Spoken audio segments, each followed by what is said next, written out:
ki jai. Beloved God, help us all to love you more and more and more and more and still yet more till we become worthy of union with you, and help us all to hold fast to Baba's Daman till the very end. Avatar Meher Baba ki jai. Avatar Meher బాబాకి జై. ప్రీతం మెహర్ బాబా, నీవు ప్రసాదించిన ప్రవచన సారమును గ్రహించవలసిన తీరులో గ్రహించి సదవగాహన చేసుకొని వాటిని మా జీవనములలో ఆపాదించుకొని నిజాయితీ తోడను నిర్మల ప్రేమ తోడను వాటిని ఆచరించులాగున మా అందరినీ ఆశీర్వదించు. అట్టి ఆచరణయుత జీవన శైలిలో జీవించినట్ల మా అందరినీ అనుగ్రహించు. అవతార్ మెహర్ బాబా की जय. అవతార్ మెహర్ బాబా की जय. జై. అందరికీ ప్రేమపూర్వక జై బాబాలు. ప్రభువు మళ్ళీ ఈ రోజు కూడా ఆయనతో 60 నిమిషాలు సహజీవనం గడిపే అవకాశాన్ని మనందరికీ కలుగు చేశాడు. అందుచేత ఆ ప్రభువుకి మీ తరపున, ప్రపంచ భక్త కోటి తరపున, సద్గురువుల తరపున, ఉన్నతాత్మల తరపున, మస్తుల తరపున శతవందనాలను ఇస్తూ ఇప్పుడు మనం ప్రవచన సుమమాలికలు ఏవైతే బాబా మన చేత చెప్పుకునే విధంగా తయారు చేసుకుంటూ ఉన్నారో అవి నిన్నటి వరకు 94 విన్నాం. ఇప్పుడు ఈరోజు కూడా బాబా ప్రేమతో 2 ఇచ్చారు. అవి ఏమిటంటే 95, 96. ఈ మీద ఏదైతే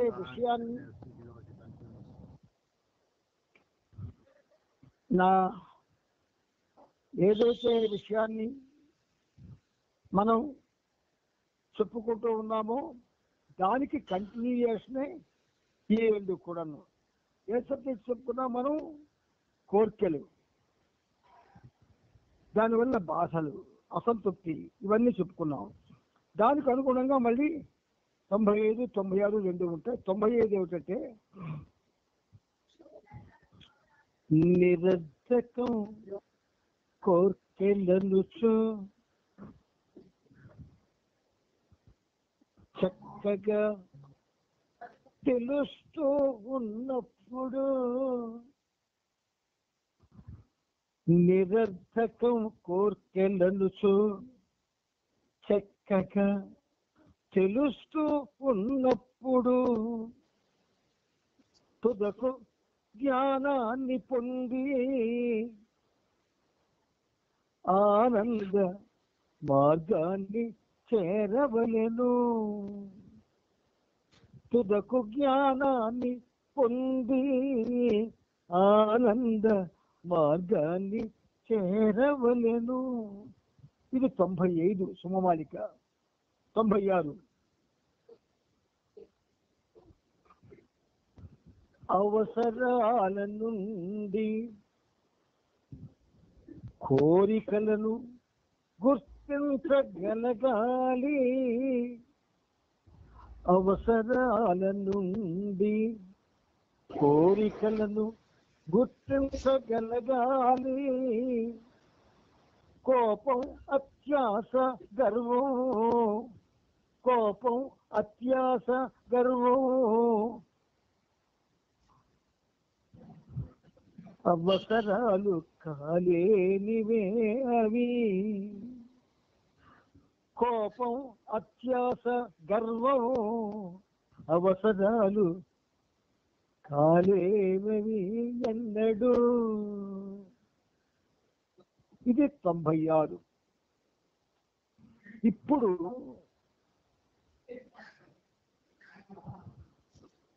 ఈ రెండింటిలో 95 దాని వివరాలు 91, 92, 93, 94 కలిపి మీరు రాసుకుంటే అదొకసారి చూసుకొని ఇది ఈ భావన ఏదైతే బాబా మళ్ళీ 95లో చెప్పారో అది దానికి యాడ్ చేసుకొని వినండి.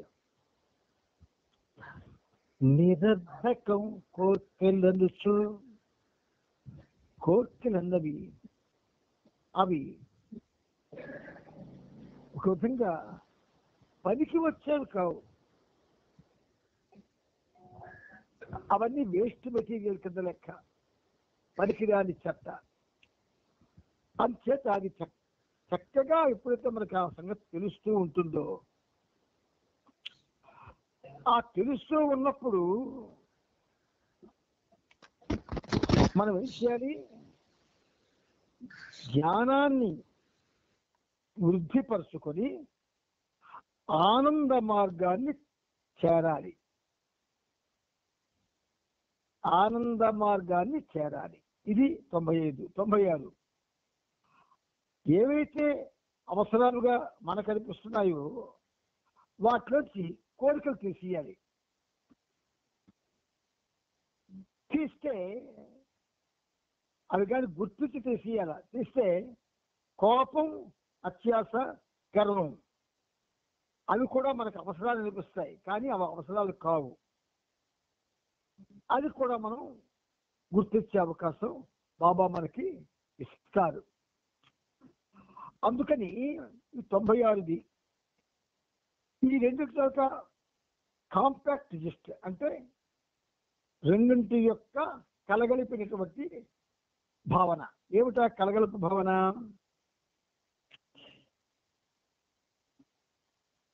కోర్కెలు అవి పనికి మాలినవి, నిరర్థకమైనవి అని మనకు తెలుస్తూ ఉన్నప్పుడు మనం ఏం చేయాలి? అవసరాల నుంచి కోర్కెలను ఏర్పాటు చేసేయాలి. ఆ కోర్కెల్ని వాటి జోలికి వెళ్లకుండా అవసరాలను మాత్రమే మనం ఖచ్చితంగా గుర్తించగలగాలి. అప్పుడు ఏమవుతుంది? కోరికలు తీరకపోతే వచ్చేటటువంటి దుర్గుణాలు ఏమిటి? కోపం, అత్యాస, గర్వం.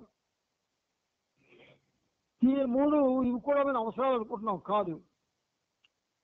ఇవి కోరికలు తీరనందువల్ల మనో రుగ్మతలుగా మనలో ఆ లోపల నుంచి బయటికి పెళ్ళికి వచ్చేటటువంటి ఒక విధంగా ఉండకూడని లక్షణాలు.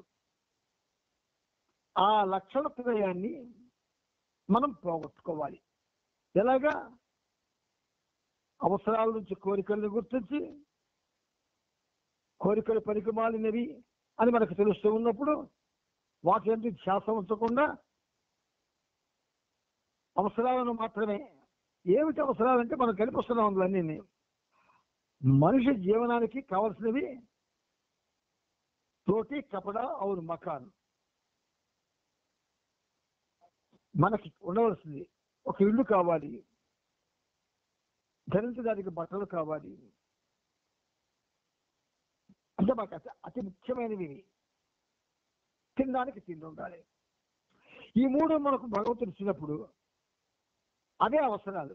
ఆ అవసరాలు మాత్రమే మనం వాటికి ప్రాధాన్యత ఇస్తూ మిగిలిన ఏవైతే వస్తువులు ఉన్నాయో వాటిని స్క్రాష్ చేసేయాల, పారేయాల, తీసి పారేయాల.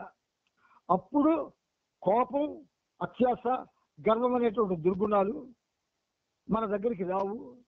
తద్వారా ఆ దుర్గుణాల చేత ఏ దురదృష్టకరమైన పరిస్థితి మనలో ఏర్పడుతుందో ఆ పరిస్థితికి మనం గురి కాము అని బాబా స్పష్టంగా చెప్తున్నాడు. ఇవి మనం ఇప్పుడు బాబా మనకి ఇచ్చినటువంటి 95, 96 ప్రవచన మాలికలు. ఏ రోజు కావరేజీ 2 ఇస్తున్నాడు ఆయన.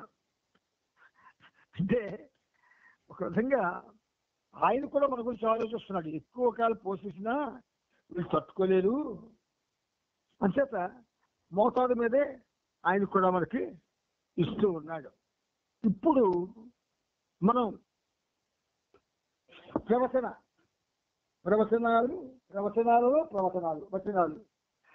వచనాలని మనం తెలుసుకోవడానికి ప్రయత్నం చేద్దాం. ఇక్కడ ఇవాళ 26 26 అన్నా అంతేనా? All right. ఇక్కడ మనం ఆల్రెడీ గురువు యందు విశ్వాసం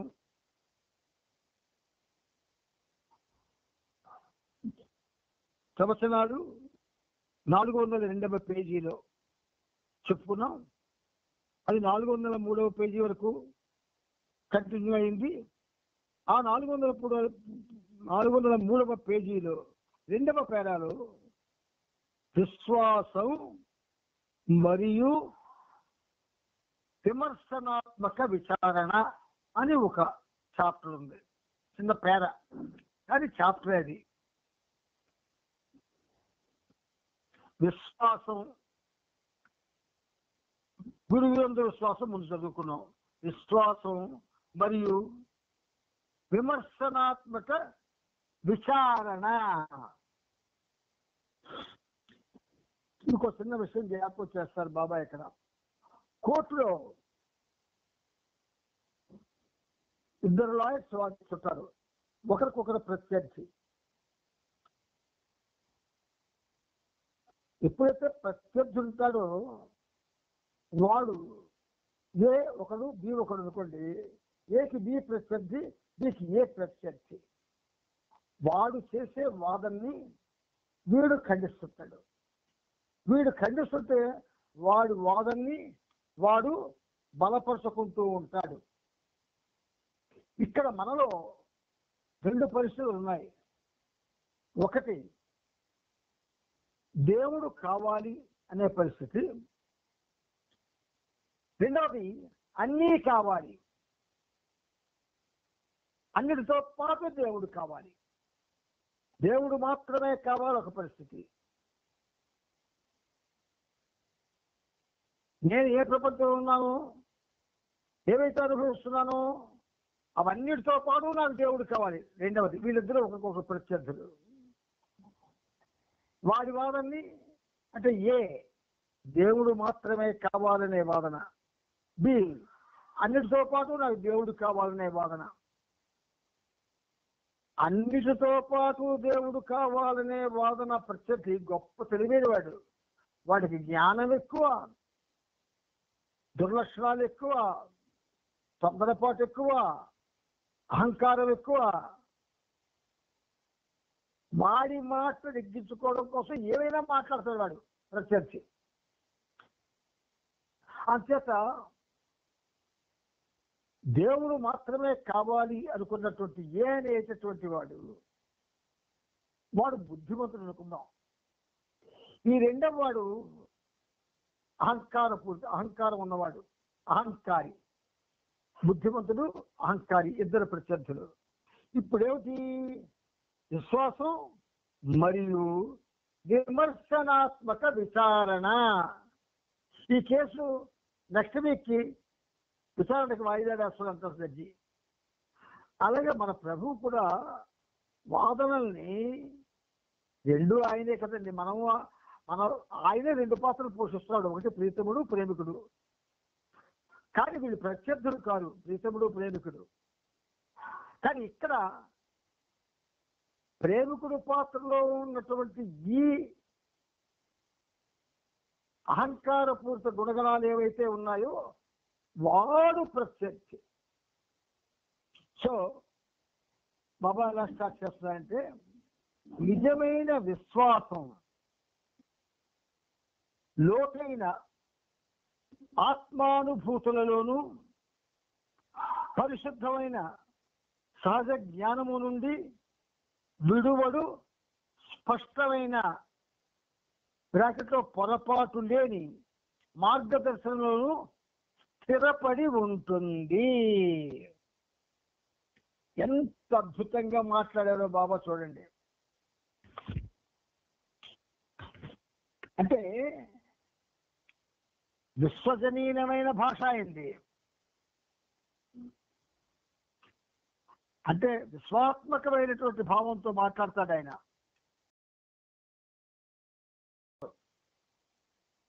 మన స్వార్థంతో మాట్లాడతాం. అంచేత నిజమైన విశ్వాసం అంటే అబద్ధమైన విశ్వాసం ఒకటి ఉందా అని ఒక క్వశ్చన్ వస్తుంది. ఉన్నది. భక్తుడిగా నటించడం అబద్ధం, భక్తుడిగా జీవించడం నిజం. మీకు కృష్ణ చరిత్రలో వాసుదేవుడు ఒక్కడే, మరొక వాసుదేవుడు అని పేరు పెడతాడు. మరొక వాసుదేవుడు ఉన్నాడు, వాడు అహంకారి. నిజమైన వాసుదేవుడు ఆ వాసుదేవుణ్ణి సంహరించేస్తాడు. అంటే నిజమైన విశ్వాసం నిజం కాని విశ్వాసాన్ని హరించేస్తుంది. అంచేత బాబా స్టార్ట్ చేయడమే నిజమైన విశ్వాసం లోతైన ఆత్మానుభూతులతోనూ, లోతైన ఆత్మానుభూతి, ఆత్మ అనుభూతి, ఆత్మ అనుభూతిని తెలుసుకోగల భాగం మన శరీరంలో ఏదుంది?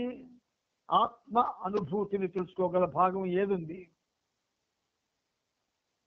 మనకు తెలియదు, కానీ ఉన్నది, తెలిసిందే. ఏ మనసు అయితే సంస్కారాలకి ఆటపట్టు, ఏ మనసు అయితే మనల్ని రకరకాలుగా ఆడిస్తుందో అదే ఆత్మానుభూతిని కూడా గ్రహిస్తుంది. అంచేత లోతైన ఆత్మానుభూతులలోనూ లోతైన ఆత్మానుభూతి ఏంటంటే,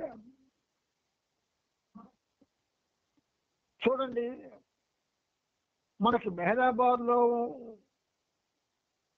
పనిచేసే వాళ్ళన్నా, అక్కడ ట్రస్టీలన్నా, అక్కడ ఉన్న పెద్దవాళ్ళైనా, లేదా చైర్మన్ అన్నా గొప్ప విశ్వాసం. ఎంత విశ్వాసం అంటే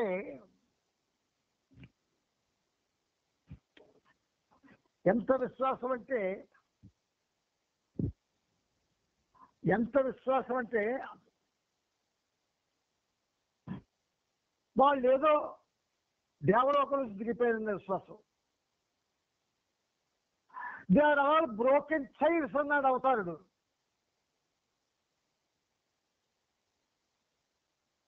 they are all broken chairs, విరిగిపోయిన కుర్చీలు అన్నారు మనల్ని. ఆయనకేం తెలుసు? తెలియక బాబా అన్నాడు. మనకు వాళ్ళు దేవుళ్ళు. నిజమైన విశ్వాసంలో బాబా మాత్రమే దేవుడు మనకి.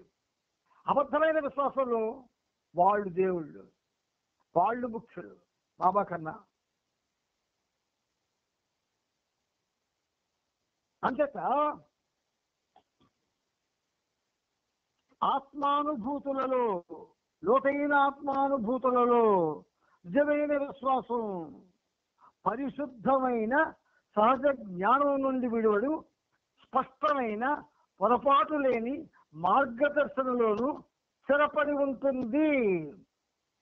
కత్తి పట్టుకొచ్చి వేటకత్తి బాబా నామం మానేస్తావా, నరికిమంటావా అని కాదు ఎదుగుండా ఉంటే నువ్వే చేసుకో, బాబా నామం విడిచిపెట్టానాలా, నువ్వే చేసుకో, ఆయనే నాకు ప్రాధాన్యం అనాలా. అంత పటిష్టమైనటువంటి విశ్వాసం నీకు బాబా మీద ఉండాలి. అది ఉన్నదాలని ఎవరికి వాళ్ళు ప్రశ్నించుకోండి. నేనేం చేస్తున్నానో నాకు తెలుసు కదా, మీరేం చేస్తున్నారో మీకు తెలుసు కదా. అంత పటిష్టమైన విశ్వాసం బాబా మీద ఉన్నదా లేదా ఎవరికి వాళ్ళు ప్రశ్నించుకొని కాగితం మీద ఇవాళ నుంచి రాయండి, నాకు బాబా మీద పటిష్టమైన విశ్వాసం ఉన్నది అని పేపర్ మీద రాయండి. పేపర్ బలి కోరుతుంది, కాగితం బలి కోరుతుంది. రాయండి, నాకు మెహర్ బాబా మీద నా దేవుడుగా, నాకు ఆరాధ్యుడిగా, నాకు పూజ్యుడుగా, నాకు సర్వస్వంగా బలమైన విశ్వాసం ఉందని కాగితం మీద రాయండి. రెండవసారి రాయకుండా గుణాలు మార్చుకోండి. మరి అతనే ప్రాధాన్యం, మీకు ఎవరు లేరు.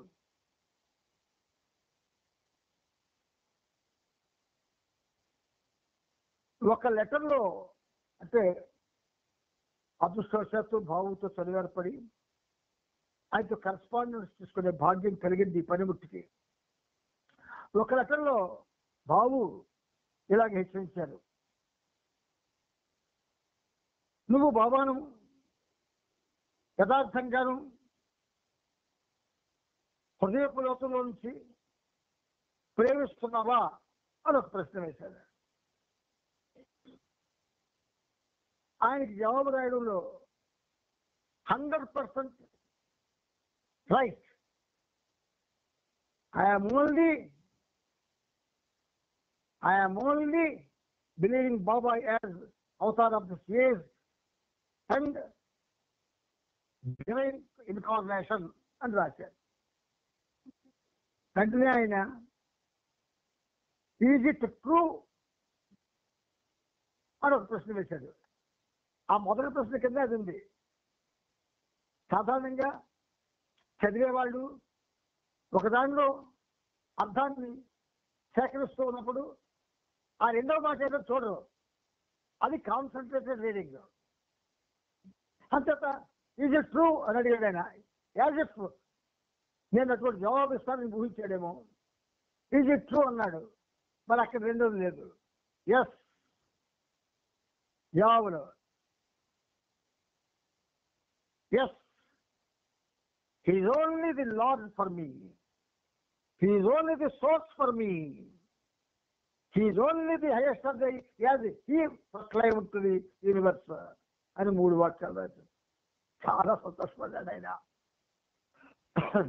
నీకు అటువంటి పటిష్టమైన హార్ట్ ఉండాలి.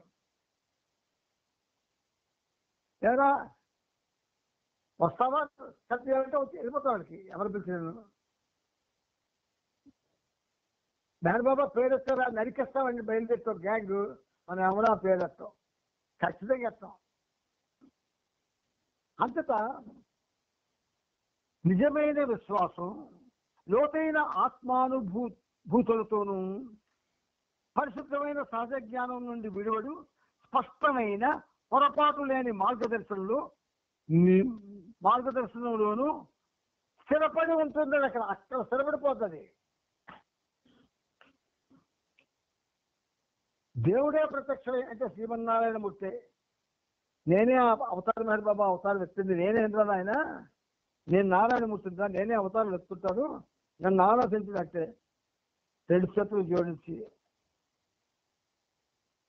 నారాయణ, శ్రీమన్నారాయణ, లక్ష్మీనారాయణ ఆరాధన లేకపోయినా కల్పించావు, ఆరాధన చేయమంటున్నావు, కానీ నేను అసక్తుడిని.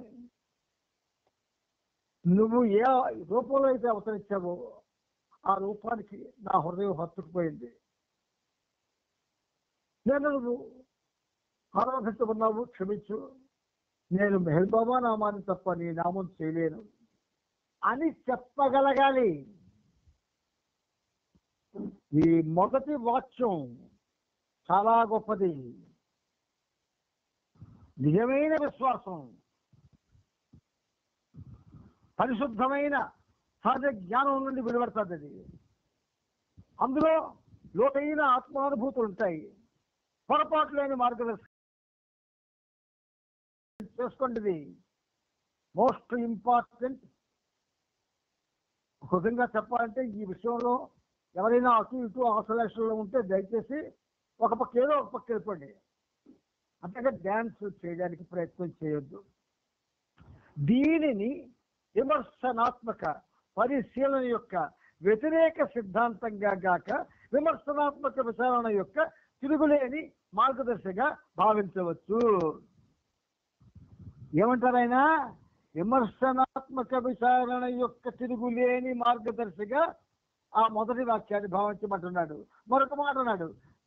ఏమన్నాడు ఆయన? మరొక మాట, దీనిని విమర్శనాత్మక పరిశీలన యొక్క వ్యతిరేక సిద్ధాంతంగా గాక తీసుకోవద్దంటున్నాడు. గాక విమర్శనాత్మక విచారణ యొక్క తిరుగులేని మార్గదర్శిగా భావించవచ్చు అంటున్నాడు ఆయన. I'm the only one that exist అంటే ఖచ్చితంగా నాటుకుపోవాలి. I'm only one that matters ఖచ్చితంగా నాటుకుపోవాలి. పక్కటి వాడు వస్తుంది, పిల్లిగారు ఏం చేస్తున్నారండి అని అడుగుతుంది. ఏమ్మా, నేను కోవిలికి వెళ్తున్నాను, దయచేసి సహాయం రారా, పిల్లలేమో కాలేజీకి వెళ్ళిపోయింది, ఎవరు లేరు, వస్తారా అని అంటే సహాయం అడుగుతుంది కదా. అమ్మ వస్తాను, కానీ లోపలికి రాను, దానికి ఇష్టమైతే వస్తాను. లోపలికి వెళ్తే మైలు పడిపోతావా? పాపం అంటుకుంటుందా? ఎందుకు అడగన్నాడు? ఎందుకు అడగనాలి? విమర్శన ఎందుకలా అనాలి అని ఒకవేళ అదే అలాగంటారు, అందులో తప్పే ఉంది అని అడిగింది అనుకోండి, తప్పేమీ లేదండి, నా ఒక దగ్గర స్థిరమైపోయింది. ఆ భావాన్ని చాలా లోతైన భావనది. అదే అన్నాడు మీకు చాలా లోతైన ఆత్మానుభూతులతో పొరపాటు లేకుండా ఫిక్స్ అయిపోతుంది. అలా ఫిక్స్ అయిపోయింది. నేను లోపలికి వచ్చి చేతులు జోడించలేను, ఆ నామాన్ని చేయలేను. అదేదో మీకు సహాయం అడిగా వచ్చారంటే, ఆడవాళ్ళు కాబట్టి, నేను ఆడదాన్నే కాబట్టి సహాయానికి వచ్చాను, కానీ అక్కడ ఫిక్స్ అవ్వలేను. ఫిక్స్ అవ్వనప్పుడు లోపలికి ఎందుకు కావాలా? తప్పు కదా. అలా ఉండాలి. ఎప్పుడైతే విమర్శనాత్మక వివేకము, పరిశుద్ధ సహజ జ్ఞానం పై ప్రగాఢంగా ఆధారపడిన సజీవ విశ్వాసంతో కార్యరూపం దాలుస్తుందో, దాని పనితీరు నిర్జీవంగా, నిష్ఫలంగా, అర్థరహితంగా కాకుండా సృజనాత్మకమైన, ఫలవంతమైన విశిష్టతను కలిగి ఉంటుంది. గొప్ప పేర ఇది. 10 సార్లు చెప్పుకోవాలి దీన్ని, 10 రకాలుగా చెప్పుకోవాలి దీన్ని. అంచేత సృజనాత్మకమైన నీకు తెలియకుండా నీలోంచి ఉద్భవిస్తుంది. అది సృజనాత్మకం. ఫలవంతమైన నీకు తెలియకుండా నీకు ఫలితాలు కూడా అందజేస్తుంది. విశిష్టత కలిగి ఉంటుంది. సరళంగా నమ్మెడు స్వభావం వైదొలగించుటకు విమర్శనాత్మక వివేకము నిర్భయంగాను శిక్షాపూర్వకంగాను పనిచేయ తీరు మినహా వేరొక మార్గం లేదు. చాలామంది ఈ ఆధ్యాత్మిక సంస్థల వాళ్ళు ఈ 10 ముట్లు కలిసి మా మందిరానికి రండి, మా కోవిలికి రండి, నువ్వు ఒక సమావేశం పెట్టారండి అని చాలాసార్లు పిలవడం ప్రముఖ సంస్థలు కూడా పిలిచాయి. కానీ బాబా నెత్తి మీద తెస్తలేస్తున్నాడు. Is the only one that matters అని ఈ నోరు పలికినప్పుడు ఇంకొక మ్యాటర్ని ఎలా స్వీకరిస్తావు నువ్వు?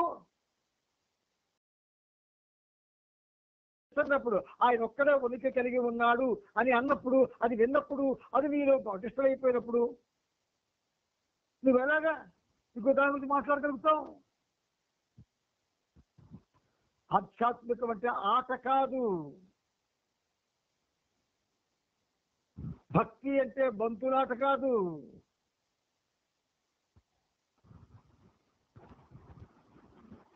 కాబట్టి ఈ పేర 403లో 2వ పేర మోస్ట్ ఇంపార్టెంట్ అండ్ అట్మోస్ట్ పూర్తిగా పరిపూర్ణమైనటువంటి కలంకరహితమైనటువంటి వాదనతో ఉన్నది. అందుచేత సృజనాత్మకమైన ఫలవంతమైన విశిష్టత కలిగి ఉంటుంది అన్నారు ఈ వాదన. కేవలంగా ఉండదండి. మీరు చూడండి, నేను మనకు మొదటి ఉదాహరణ చెప్తాను.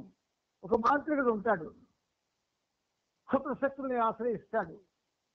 వాడిలో దుష్టత్వం ఎక్కువ ఉంటుంది. ఒక భక్తుడు ఉంటాడు, వాడు అసలు మాట్లాడు. ఎవరైనా ఒకవేళ మాట్లాడడానికి ప్రయత్నం చేస్తే ఎలాగ చెప్తాడంటే, అయ్యా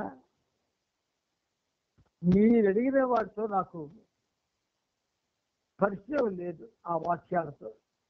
నాకు నా స్వామి వాక్యాలు మాత్రమే నా మనసులో ఉన్నాయి. నా స్వామి వాక్యాలు మీకు తెలియనివి, మీకు తెలిసిన వాక్యాలు నాకు తెలియనివి. మనం మాట్లాడుకున్న ప్రయోజనం ఉండదండి అని కనిపెట్టొస్తాడు. అంటే విశ్వాసం మరియు విమర్శనాత్మక విచారణ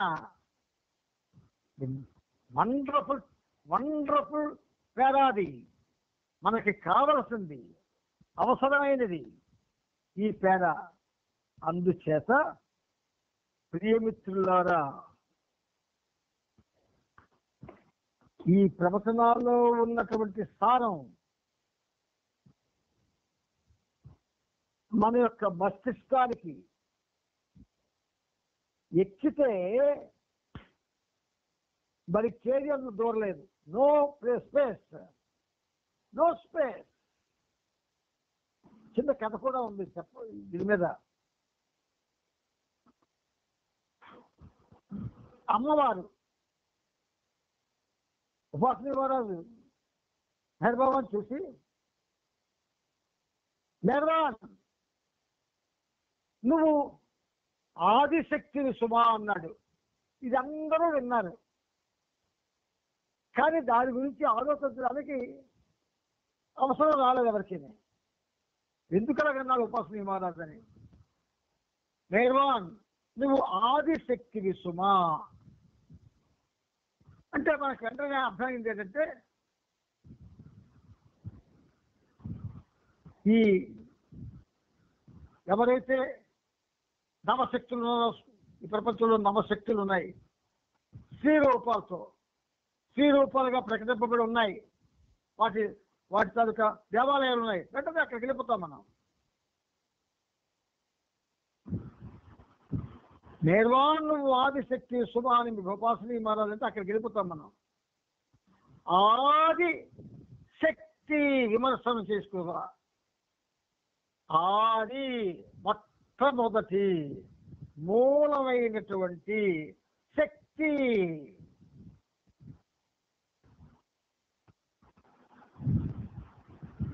ఆ శక్తి శూన్యం నుంచి సర్వంగా ఉద్భవించింది. దాన్ని పరాశక్తి అని కూడా తాత్వికులు చెప్తారు. ఆ పరాశక్తే ప్రభు. ఓంకార బీజం నుంచి నవనవోన్మేషంగా అన్ని శక్తులు కలగలిపినటువంటి ఉన్నత శక్తిగా బయటకు వచ్చింది అది ఓంకారం నుంచి. అలాగ సంబోధించాడు ఉపాసని మహారాజు. అంత గాఢమైన సంబోధనది. అందుచేత సాహిత్యం చాలా గొప్పది. ఆర్థిక మార్గం ఒక అవకాశం. ఆ మార్గంలో ప్రవేశించిన వాడికి సాహిత్యంలో కొంచెమైనా ప్రవేశం ఉండాలి, లేకపోతే అవగాహన రాదు. కాబట్టి విశ్వాసం ఎలా ఉండాలంటే, విమర్శ చేయబడినా సరే చెక్కు చెదరకుండా ఉండాలి. ఒక్కడే ఉన్నాడు అటువంటి విశ్వాసం కలిగిన వాడు సృష్టిలో, ఆంజనేయ స్వామి. ఏ రాముడికైతే తను మన ధన ఫలాల్ని అర్పణ చేశాడో అదే రాముడు కృష్ణావతారంలో కృష్ణుడిగా కాక రాముడిగా దర్శనమిస్తే నమ్మలే. అది విశ్వాసం. ఇంత విశ్వాసం ఎవరిలో అయితే ఉంటుందో, చోటు చేసుకుంటుందో, అణువులో కూడా ఆక్రమిస్తుందో దేహంలో, వాళ్ళు ప్రపంచానికి పనికొస్తారు. ఆ పనిముట్లు. మరొక విశేషం, మీకు ఒక కొత్త విషయం చెప్తాను. ఇది బావు నుంచి లెటర్ ద్వారా నాకు తెలిసింది. ఒక లేఖలో బావు రాస్తారు, నువ్వు ఎక్కువగా చదువుతూ ఉంటావా అని అడిగారు.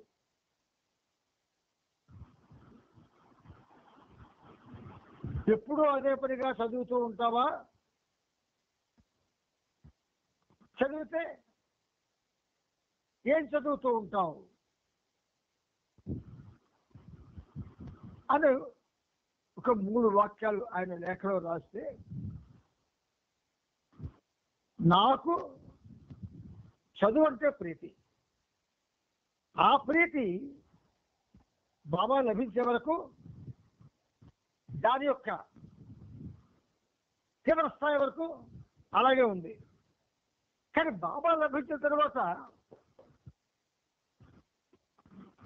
చదువు మీద ఉండే ప్రీతి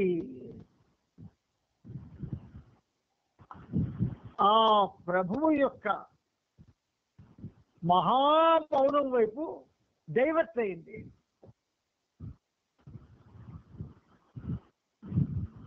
మహామౌనాన్ని ఆవిష్కరించాడు ఆయన సృష్టిలో. అది శివుని యొక్క శివుడి చేతిలో ఉన్నటువంటి త్రిశూలం లాంటిది, రాముడి చేతిలో ఉన్న రామ బాణం లాంటిది, కృష్ణుడి చేతిలో ఉన్నటువంటి సుదర్శన చక్రం లాంటిది. సామాన్యమైన మౌనం కాదది. కేవలం మౌనాన్ని ప్రేమించి, మౌనాన్ని ఆరాధించి, మౌనంలోనే బాబాను దర్శించి ఎవరైనా జీవితాన్ని కానీ గడిపితే ఖచ్చితంగా వాళ్ళ బ్రతుకు సార్థకత చెందుతుంది. రాసుకోండి ఈ మాట.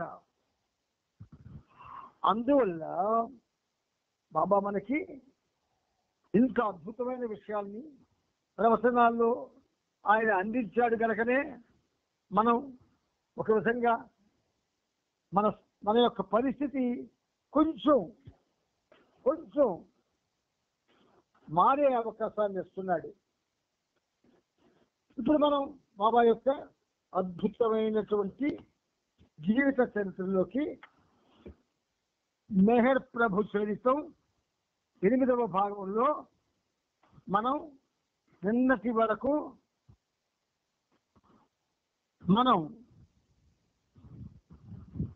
3167వ పేజీ వరకు చెప్పుకున్నాం. ఇప్పుడు ఆ ముందు ఏం జరిగింది? బాబా బేగ్ ద్వారా మాంగోమ్ గ్రామ పెద్దతో మాట్లాడి, అంటే హెడ్ మ్యాన్, ఆ రాత్రి అక్కడే ఉండేందుకు ఏర్పాటు చేయించారు. బాబా గ్రామ పెద్ద ఇంట్లో పడుకున్నారు. డ్రైవర్కి భోజనం పంపించారు. మన్నాడు తెల్లవారక ముందే బాబా లేచి ఆ ఇంటి నుండి బయలుదేరి నది ఒడ్డున ఒక్కరే కూర్చున్నారు. కాక బైదుల్ బేగ్ అక్కడికి వెళ్ళి బాబాను చూశారు. బాబా బేగ్తో ట్యాక్సీ ఎలా ఉందో చూసిరా అని చెప్పారు. అక్కడికి ఆపాం, ముందుకెళ్తాం. బేగ్ వెళ్ళి ట్యాక్సీ డ్రైవర్ని కలిసినప్పుడు ఆ వ్యక్తి ఎవరు అని బాబా గురించి ట్యాక్సీ డ్రైవర్ బేగ్ని అడిగాడు. అతనంటే నీకెందుకు అంత కుతూహలం? అతనంటే నీకెందుకు అంత కుతూహలం అని బేగ్ అడిగాడు. గత రాత్రి ఆయన వైభవాన్ని గురించి అనుభూతి పొందాను. ఏమన్నాడు సమాధానం? గత రాత్రి ఆయన వైభవాన్ని గురించి అనుభూతి పొందాను. తప్పకుండా ఆయన చాలా గొప్పవాడే ఉండాలి. నేను అతనితో అబద్ధం చెప్పాను. శ్రీనగర్లో నాకెలాంటి అత్యవసర పని లేదు. ఆయన ఎంతసేపు ఉండమంటే అంతసేపు ఉండడానికి నేను ఇప్పుడు సిద్ధంగా ఉన్నాను అని డ్రైవరు బెయిల్తో అన్న మాటలు విని బాబా సంతోషించి ఆ సిక్కు డ్రైవర్ని క్షమించారు.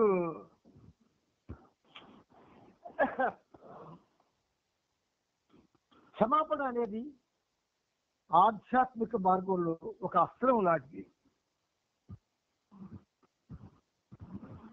భగవంతునికి ఉన్నటువంటి విలక్షణ దివ్య లక్షణ సంపదలో క్షమించడం ఒకటి.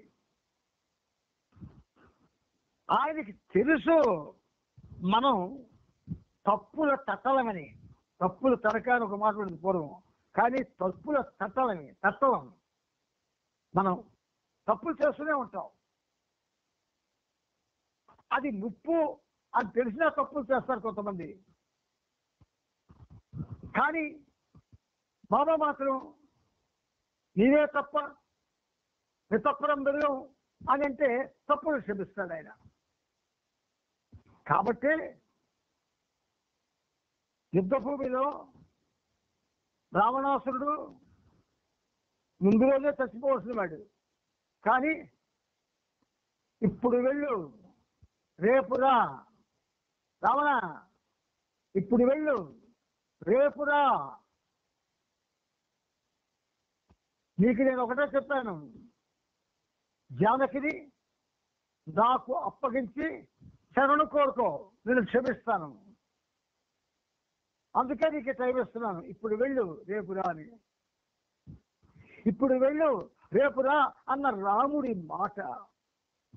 అప్పుడే రావణాసుడు చచ్చిపోయాడు. తెలుసా మీకు?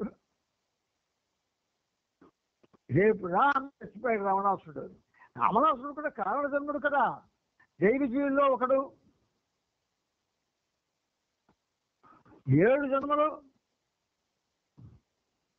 నాకు మిత్రుడిగా జీవించి నా దగ్గరికి వస్తారా? 3 జన్మలు శత్రువుగా ఉండి వస్తారా అని అన్నప్పుడు నాయనాన్ని విడిచిపెట్టి 7 జన్మలు మేము ఉండడం, శత్రువు అయినా పర్వాలేదు, 3 జన్మల్లో నీ వైకుంఠానికి చేరే అవకాశం ఇచ్చేమన్నాడు. అంశత ఇప్పుడు వెళ్ళు, రేపు రా అన్నాడు. అప్పుడే చచ్చిపోయాడు రావణాసుడు. ఇక్కడ మనం తప్పులు చేస్తాం. మనలో బాబా ప్రేమికుల్లో తప్పులు చేయని వాడు ఒక్కడు లేడు. పైగా తప్పులు చేసేవాడిని తప్పులు చేస్తున్నవాడు వెతుకుతాడు. ఎంత ఫన్గా ఉందో చూడండి. వాడి ఒంటి నిండా చొక్కా చిరుగులతో ఉంటే, వాడు వేసుకున్న చొక్కా మొత్తం చిరుగులతో ఉంటే, ఒక కన్నం ఉన్న చొక్కా వేసుకున్నవాడు వాడు విమర్శిస్తాడు. ఇందాక మనం చెప్పుకున్న ప్రవచనాలు చెప్పుకున్న విమర్శనాలు కాదు ఇది. ఇది గర్వంతో అహంకారంతో వచ్చింది.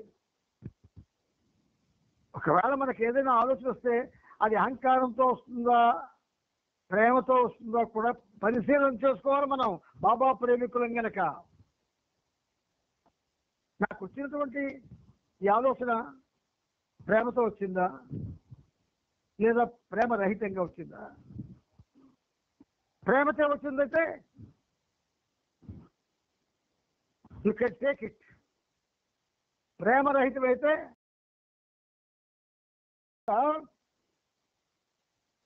ఇక్కడ బాబా ఏమన్నారు అంటే, ఇక్కడ అంటున్నారు చూడండి, డ్రైవర్ అన్న మాటలు. ఆ డ్రైవర్కి ఆయన వైభవాన్ని గురించి అనుభూతి ఇచ్చాడు బాబా. మనకివ్వడా? ఎందుకండి ఈ చోటు తిరగడం అనవసరంగా?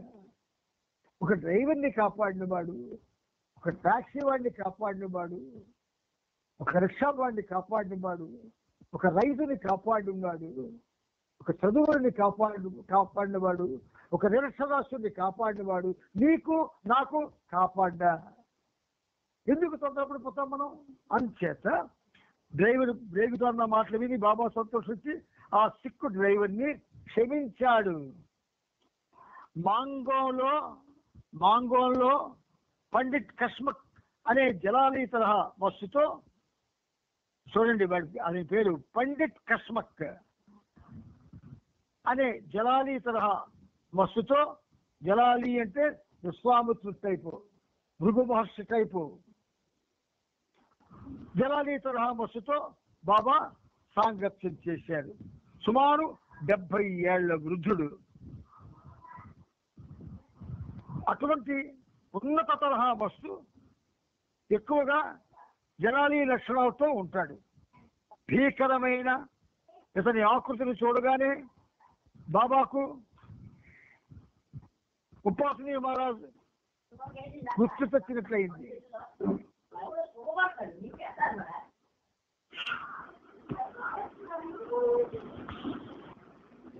బాబా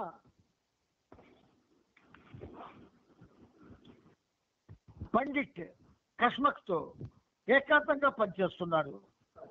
ఎవరికంటా పడకుండా బేగ్ ఆ గదిలోకి, ఎవరికంటా పడకుండా బేగ్ ఆ గదిలోకి తొంగి చూశాడట.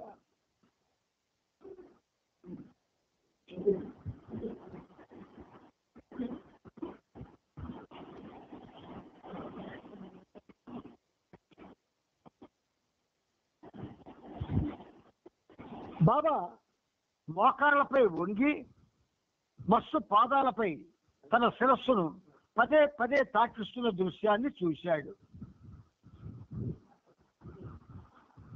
మస్తు కస్మక్ బాబా కంటే చాలా గొప్పవాడే ఉంటాడని బేగ్ అనుకున్నాడు.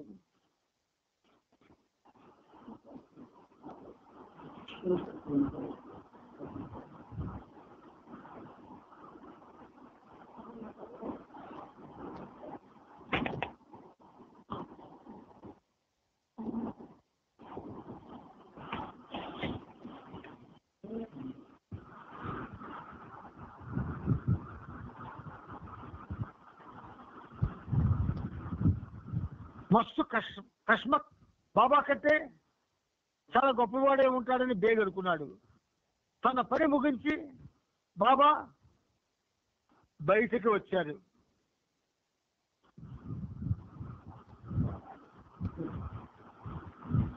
ఒక్కసారి ఊహించుకోండి, తన పని ముగించి బాబా బయటికి వచ్చి కాకాను బైబిల్లో తిట్టసాగారు. కాకాని బైబిల్ని తిట్టసాగారు అని రాయబడితే మనం తిట్టే తిట్లు కావు. అవసరం రాడు, మనం వాడే పదజాలు ఉపయోగించడం. ఆయన మీ ఇద్దరిని కాపలా ఉండమని చెప్పాను. నేను లోపల ఉన్నప్పుడు మీరిద్దరు ఏం చేస్తున్నారు అని అడిగారు.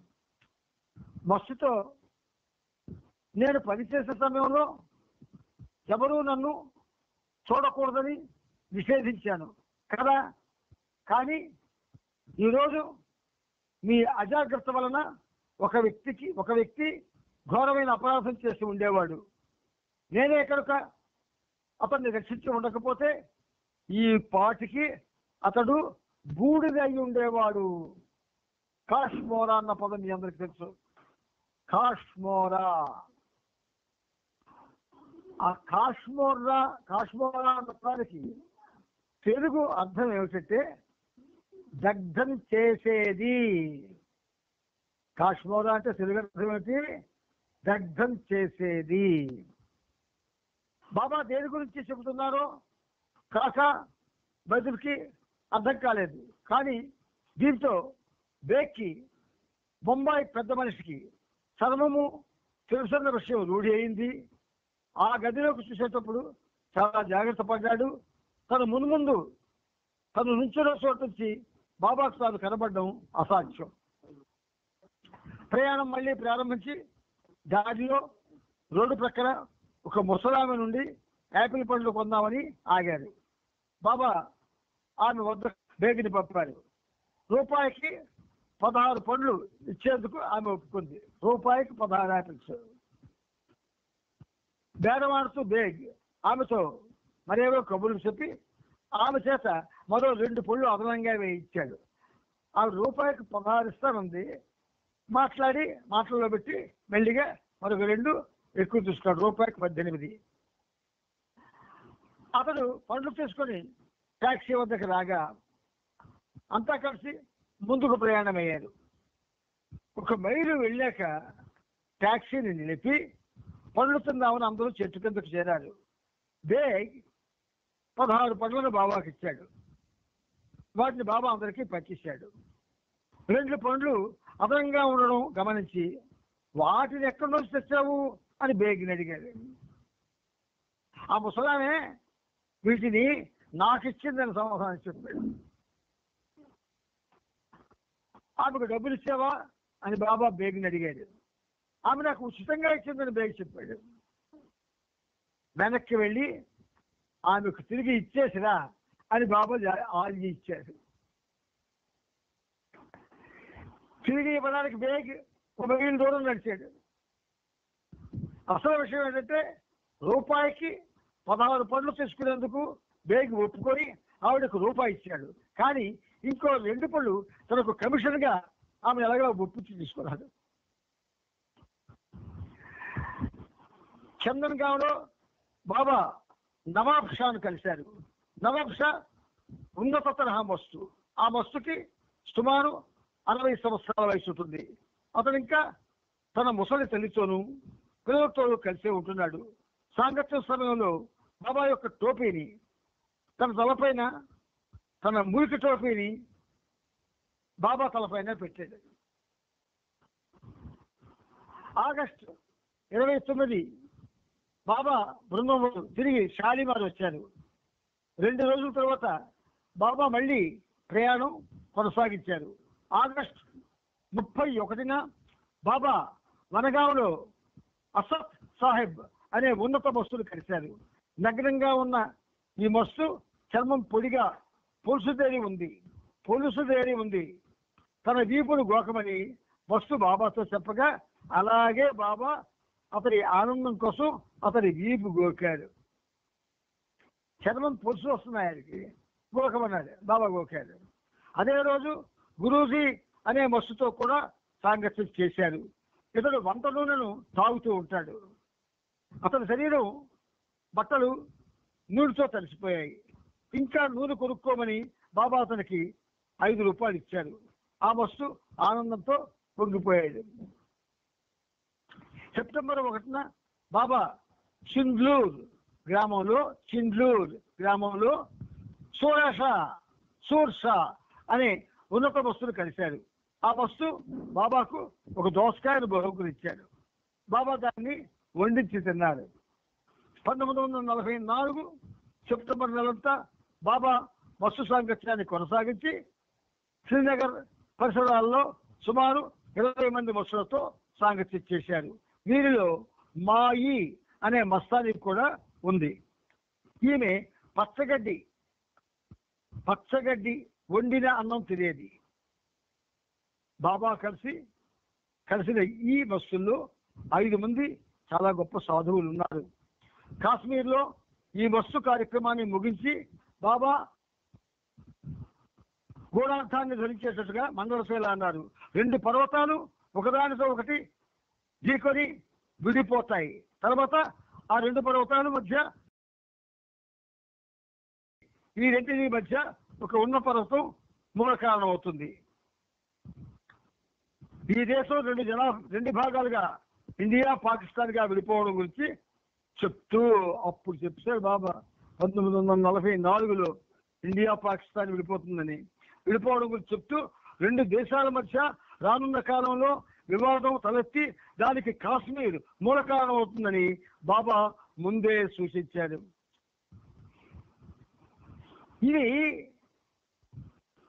ఇలాంటి విషయాలు ప్రజలతో చెప్తే నమ్మేస్తారు.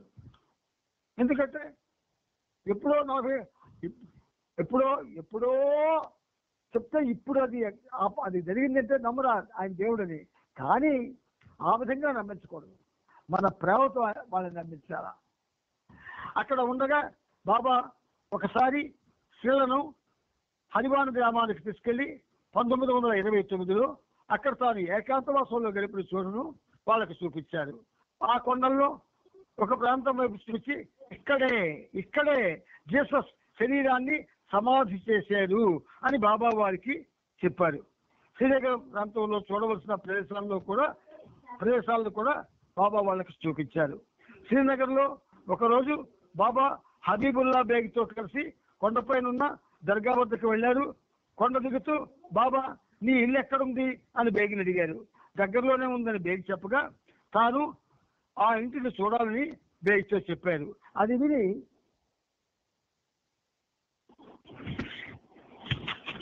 బేగ్కి నోట మాట రాలేదు.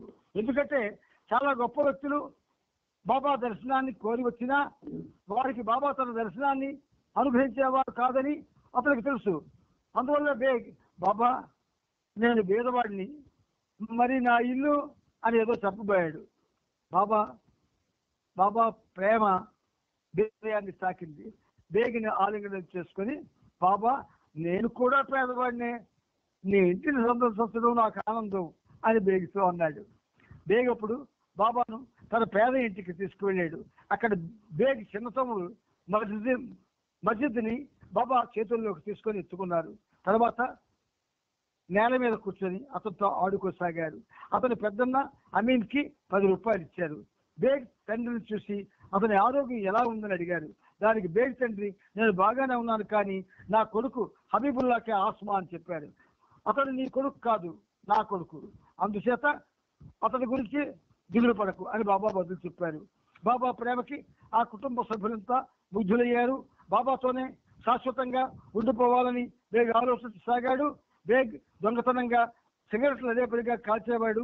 అక్కడి నుంచి తిరిగి వచ్చాక నీవు నిజంగా ఆస్మాతో బాధపడుతున్నావా అని బేగ్ని బాబా అడిగారు. అవును బాబా, గసలు చాలా ఏళ్ల నుండి అని బేగ్ ఒప్పుకున్నాడు. పొగ తాగుతావా అని బాబా అడిగాడు. బేగ్ పొగ తాగుతున్నాను ఒప్పుకున్నాడు. అప్పుడు బాబా అలాగే పొగ తాగుతూ ఉండు అని సైడ్తో చెప్పి ఆ రోజు నుండి బాబా స్వయంగా బేగ్కి సిగరెట్లు ఇచ్చేవాడు. అవి తీసుకునేందుకు బేగ్ చాలా ఇబ్బంది పడేవాడు. రోజు బాబా ఒకటి తర్వాత ఒక చొప్పున సిగరెట్లను బేగ్ అందించేవాడు. దీంతో బేగ్ ఒకనాటికి పూర్తిగా పొగ తాగడం మానేశాడు. ఆస్మా మట్టుమాయమైపోయింది. ఇషాత్లో ఉండగా బాబా 1944 సెప్టెంబర్ 15న ఒక సర్కులర్ పంపించారు. తన ప్రియమైన శిష్యుడు చాంజీ మరణించడం వల్ల పనంతా బాబాయే స్వయంగా చేసుకోవడం జరుగుతున్నది అని ఆ సర్కులర్లో తెలియజేశారు. అలాగే మిగతా విషయాల గురించి ఇలా తెలియజేశారు. నెల రోజులు సమావేశం విషయంలో ఆది సీనియర్ సెప్టెంబర్ నెలాఖరుకి సంబంధిత వ్యక్తులందరినీ కలిసి వాళ్ళ అభిప్రాయం తీసుకున్నాక 1945 ఫిబ్రవరి 15కి మే 15కి మధ్య తారీఖుని ఖరారు చేయాలని బాబా నిర్ణయం తీసుకున్నారు. నవంబర్ నెలలో బాబా నాగ్పూర్ సావని సందర్శించే విషయం, అలాగే నోమాన్స్ ల్యాండ్ లో ఆధ్యాత్మిక కార్యక్రమం చేసేందుకు సంవత్సరాంతానికి పెషావర్ వెళ్లే విషయం కూడా ఈ సర్క్యులర్ లో ఉదాహరించాడు. ఈ విధంగా నెల రోజుల సమావేశం వాయిదా పడుతూనే ఉంది. దీంతో సంబంధిత వ్యక్తుల మనసుల్లో నిస్సంగభావం సహజంగానే తలెత్తుతోంది. విశ్వాసపాత్రులైన బాబా కార్యకర్తలు అశాశ్వతం క్షణభంగురమైన భ్రాంతిమయ జీవితం పట్ల మరింత అవేక్షులుగా మారతారు. వాళ్ళల్లో వేళ్ళూరిన భ్రాంతి క్రమక్రమంగా బలహీనమవుతుంది. బాబా సూక్తులకు అనుగుణంగా నడుచుకుందామన్న వారి అభిరుచి క్రమంగా బాబా ప్రేమ కోసం తప్పించేటట్లు చేస్తుంది. ఈ సహజీవనం మనకి అటువంటి పరిస్థితి తెస్తే మనకన్నా అదృష్టవంతులు ఈ ప్రపంచంలో ఎవరు ఉండరు. శ్రీనగర్లో మెహర్ బాబా నామాన్ని దౌలత్ సింగ్ బాగా వ్యాప్తి చేశాడు. భక్తి తత్పరులైన వారు బాబా దర్శనానికి తాతాడాడుతున్నారు. చాంజీని ఖననం చేసిన సమయంలో ఘర్ గంజు చైన్లకు బాబాను మొదటిసారిగా చూసే అదృష్టం కలిగింది. వీరొకతో కూడిన ఆ సమయం బాబా చిరుదరహాసంతో వాళ్ళకు ఒక ఆనందదాయకమైన సంబర సమయంగా మారింది. ఆయన సాన్నిధ్యాన్ని పొందే అవకాశాన్ని ఇతరులకు కూడా కలుగు చేయమని అందరూ బాబాను ప్రార్థించారు. దౌలత్ సింగ్ పూర్తిగా బాబా ప్రేమలో మునిగి ఉన్నాడు. అతన్ని నిరాశపరిచేందుకు బాబాకు కూడా మనసు రాలేదు. ఒకరోజు డాక్టర్ దౌలత్ సింగ్ ను ఏం ఆలోచిస్తున్నావు అని అడిగారు. దానికి దౌలత్ సింగ్, కొంతమంది నా స్నేహితులు, కుటుంబ సభ్యులు నీ దర్శనం కోసం ఆరాటపడుతున్నారు. నీ అంగీకారం లేకుండా ఇది జరుగుతుందని నేను అనుకోవడం లేదు అని బదులిచ్చాడు. చిరునవ్వుతో బాబా, నీవు నన్ను కోరకపోయినా వాళ్ళందరినీ సెప్టెంబర్ 20న 1 గంట ఇక్కడికి తీసుకురమ్మని నేనే నిన్ను కోరుతున్నాను, కానీ 1 గంట కన్నా ఎక్కువ సమయాన్ని కేటాయించలేను అని దౌలత్తో అన్నారు. దౌలత్ సింగ్ సంతోషంతో ఉబ్బి తబ్బిబ్బయ్యాడు. ఆసక్తి ఉన్నవారికి తెలియజేశాడు. అనుకున్న ప్రకారం సెప్టెంబర్ 20వ తేదీన నిషాత్లో ఉన్న కరమ్చంద్ బంగ్లాలో దర్శనం ఏర్పాటు చేశారు. ఇంచుమించు 500 మంది బాబాను దర్శించేందుకు వచ్చారు. చూడండి, ఒక్క దౌలత్ సింగ్ అభ్యర్థన వల్ల 500 మంది బాబాను దర్శించుకోగలిగారు. ఒక్కొక్క వ్యక్తికి బాబా అతి స్వల్ప సమయాన్ని మాత్రమే కేటాయించారు. కానీ దౌలత్ సింగ్ కి, అతని కుటుంబానికి, మరికొద్ది మందికి మాత్రం కొంత అల్ప సమయాన్ని ఇచ్చారు.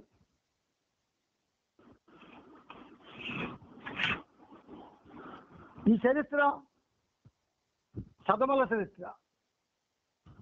ఈ చరిత్ర మన ఆధ్యాత్మిక మార్గాన్ని సుగమం చేసే చరిత్ర. ఈ చరిత్ర మనలో ఉన్న వ్యతిరేక భావాల్ని పునాతునకులు చేసే చరిత్ర. ఈ చరిత్ర ఆయన యొక్క పాదార విందాల్ని నిరంతరం మన చేత దర్శింపజేసే చరిత్ర. చివరికి ఈ చరిత్ర మనల్ని ఆయనతో మమేకం చేయించే చరిత్ర కనుక ప్రాధాన్యత ఇచ్చారు బాబా. అలాగే రోజు చరిత్ర కూడా చదివిస్తూ ఉన్నారు. ఇది మన అదృష్టం. ఈ అదృష్టాన్ని మనకి ఇచ్చిన ప్రభుకి ఏమిచ్చినా రుణం తీర్చుకోలేం. కానీ ఒక్క విషయం మీ అందరికీ ప్రేమతో ఈ పనిముట్టు చెప్తుంది. ఈ విషయాలను వింటూ మళ్ళీ ఈ కార్యక్రమం అయిపోయిన వెంటనే సరదాల్లోని సదవుల్లోని పడిపోకుండా, ఒకవేళ పడిపోయినా అంటే మీ యథాప్రకారమైన పనుల్లో పడిపోయినా మరొక్కసారి ప్రతిరోజు వింటున్నది మళ్ళీ చదువుకోవడానికి మీరంతా ప్రయత్నం చేయండి. అలా చేయడంలో ఇప్పుడు ఏవైతే విన్నారో వాటిలో మీకు తెలియని సత్యాలు కూడా బాబా తెలియజేయడానికి అవకాశం ఉంటుంది. అవతార్ మెహర్ బాబా की जय, అవతార్ మెహర్ బాబా, అవతార్ మెహర్ బాబా की जय, అవతార్ మెహర్ బాబా की जय. అందరికీ జై బాబా. అవతార్ మెహర్ బాబా की जय, అందరికీ జై బాబా की जय. అవతార్ మెహర్ బాబా की जय. జై బాబా.